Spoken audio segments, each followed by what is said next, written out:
Hey, welcome to a Mormon Truth video. You're on the Dodger Game channel. This is going to be kind of interesting, I think. I'll probably keep it kind of short. So, not too long ago, did this video reviewing Mormon Stories number 757 episode, Losing the Lamanites with Sarah Newcomb. And I got to meet Sarah online a little bit recently on Reddit, have a conversation with her. She'd actually watched that video and we talked about some things, and she's just a really nice and thoughtful and articulate person. And anyway, let's do a flash here. There's Sarah. Alright, there we go. And now I'm going to go into Reddit and see what she had to say, because basically what she brings up here is how the LDS church business, the corporation, maybe Dieter would say, die Corporation über alles, tramples everyone in order to make a profit, is the way I see it. Profits for the profit. So here's a little bit about what Sarah was having to say. She says, my tightly held emotions finally burst this morning when I discovered that she overexposed some pictures trying to make herself not look so tan because of the because of the fact that Lamanites were cursed with a dark skin, it says in the Book of Mormon, because they were bad, because they were unworthy, they didn't obey Heavenly Father, but they're supposed to be blessed to have that taken away, but it just didn't work out. So Spencer Kimball just had the scripture taken out of wherever it was, 2 Nephi chapter 6 or something, I don't know. Okay, so anyway, because of the stigma that she got, she feels a lot of hurt in that's going on in her life here. And so she says, how many people have to be hurt by various things, and she talks, says, for her it had to be skin color, for some it's, pushing girls into rapid production of children as fast as they can. We're boys and girls, as soon as they get married, to produce as many new potential tithe payers for the churches as possible. Everybody should love and adore their children. However, sometimes it's a good strategy to wait a year after you've been married, maybe to have a child, because you might have a better chance of raising your children, without being impoverished or something.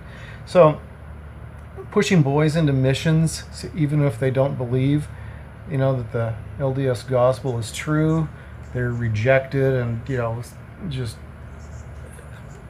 if you don't go on a mission, there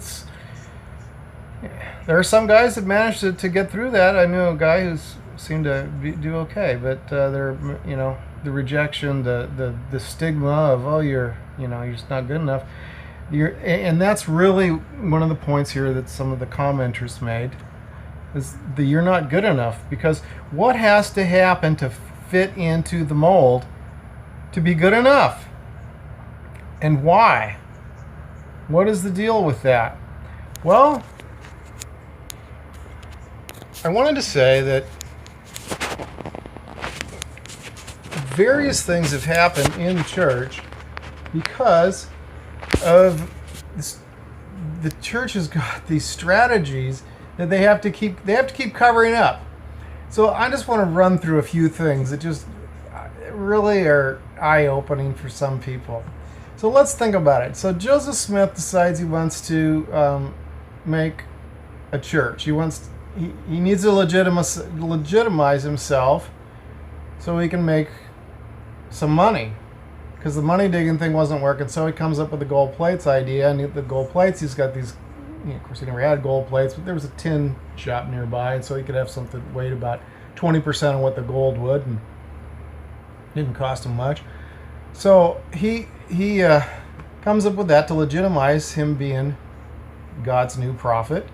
And within that text, of course, he does some explaining of some things that popularize him by saying, hey, we've got the we've got an actual ancient record that shows something that some people have been talking about, and a recent book have been about. You know, View of the Hebrews, saying that the American Indians were actually Hebrews, a lost tribe of Israel that migrated to the Americas. So he had, you know, ancient documentation that this was actually the case.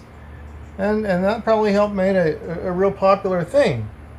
But of course, the DNA situation, you know, showed that to be not the case, and that, you know, these people came over from Siberia maybe, 15,000 years ago, didn't get washed away in Noah's flood, and so that's a problem.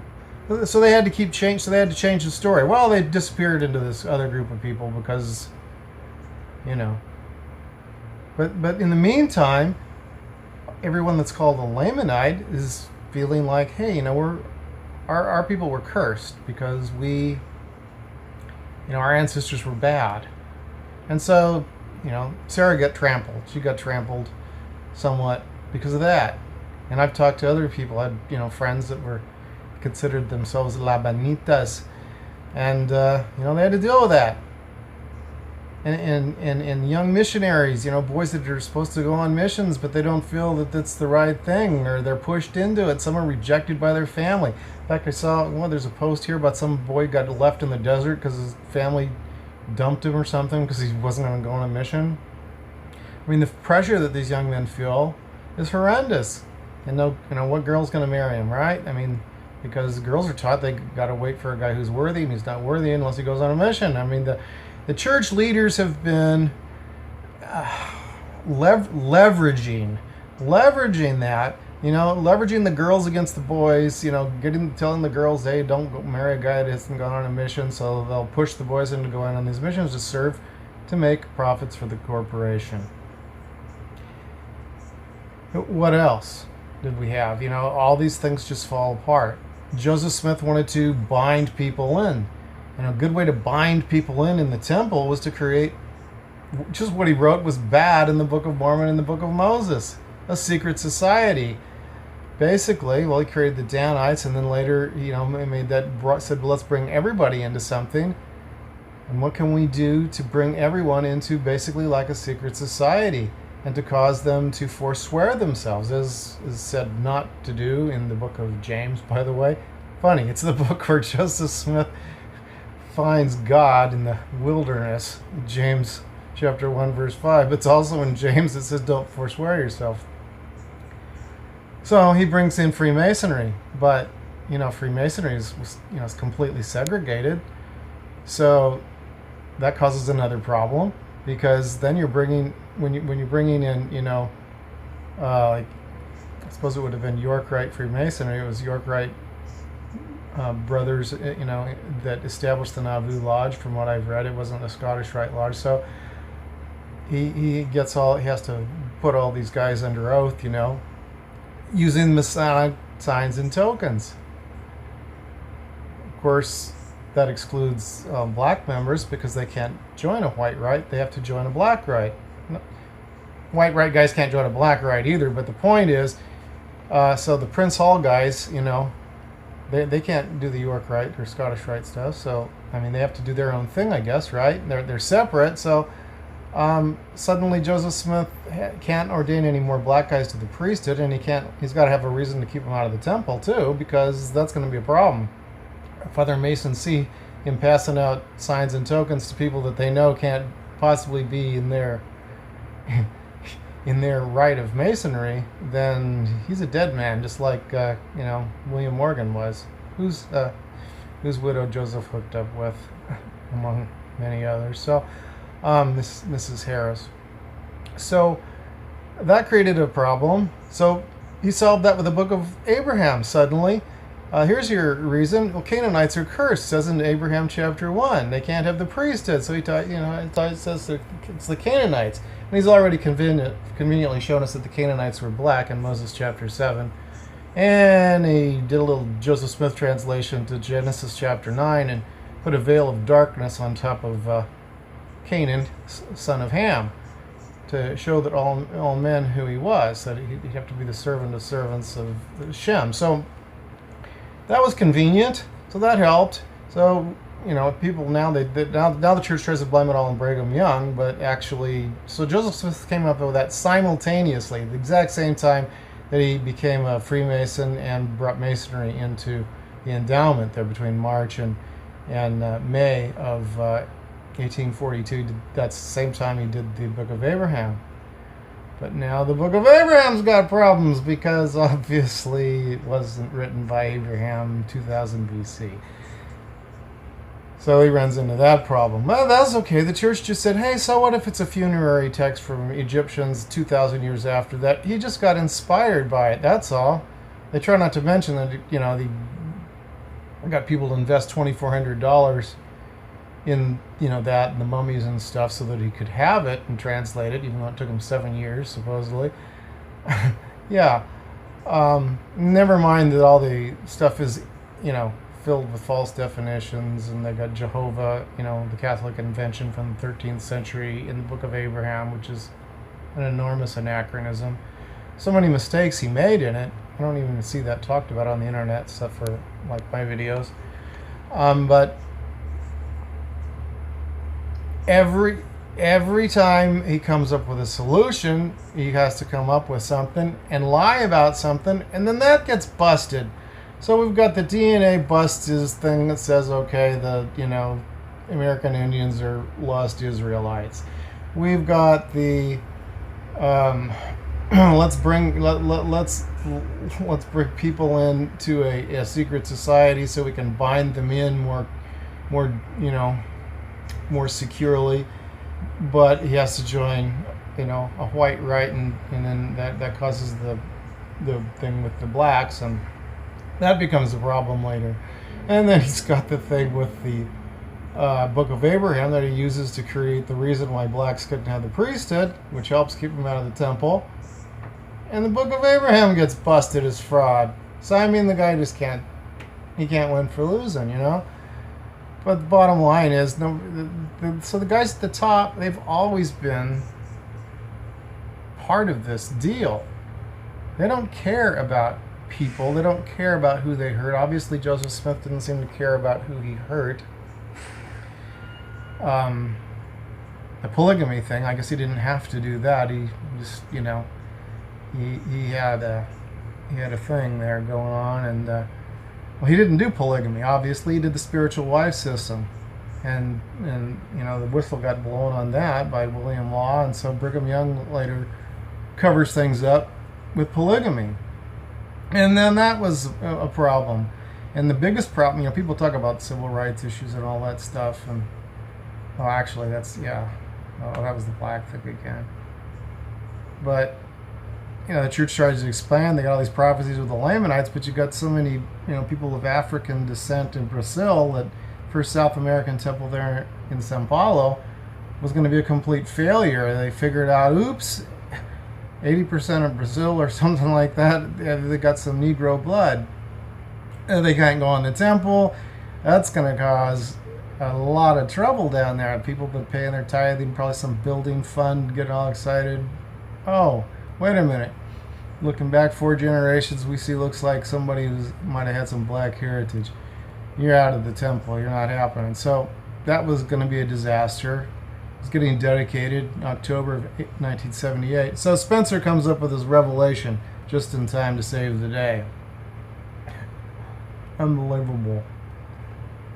So people of all sorts are getting trampled. The women were getting trampled in Nauvoo, in the spiritual wife system, and trampled by Brigham. So in Utah. Anyway, in our conversation a little bit, you know,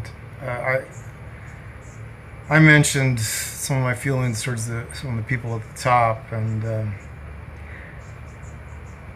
at any rate, what I've noticed is that the people forming some of these religions, and those who are leading the religions, tend to be involved in the occult.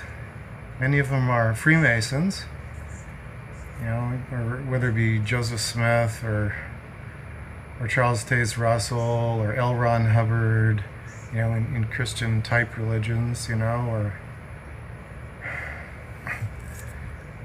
Anton LaVey maybe, Satanism. I mean, you got, and then you got your other guys, you know, what are, you know, people like Billy Graham, Robert Schuller, Oral Roberts, you know, those maybe like Pat Robertson or Benny Hinn, all these guys. They're a cult, and you see, you know, them throwing the Satan horns and all this stuff, and they don't believe the religion that they sell to the masses. So when Sarah says in there, you know, these guys, when are they going to be held to their own standards? They're not their standards, and they never were. It's a facade.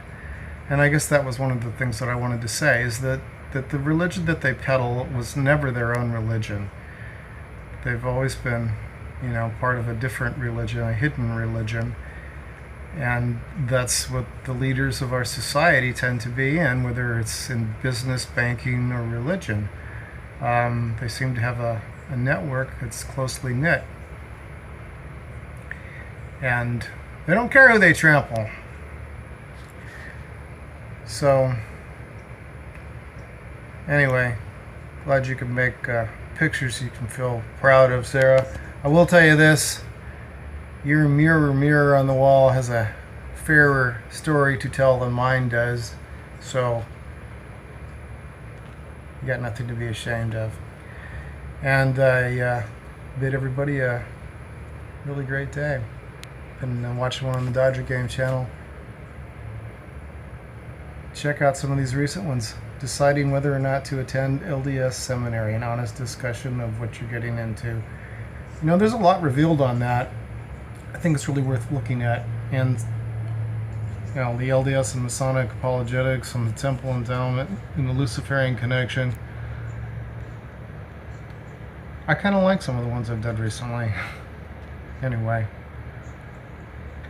Like, subscribe, comment. Try to keep it clean. Thanks so much.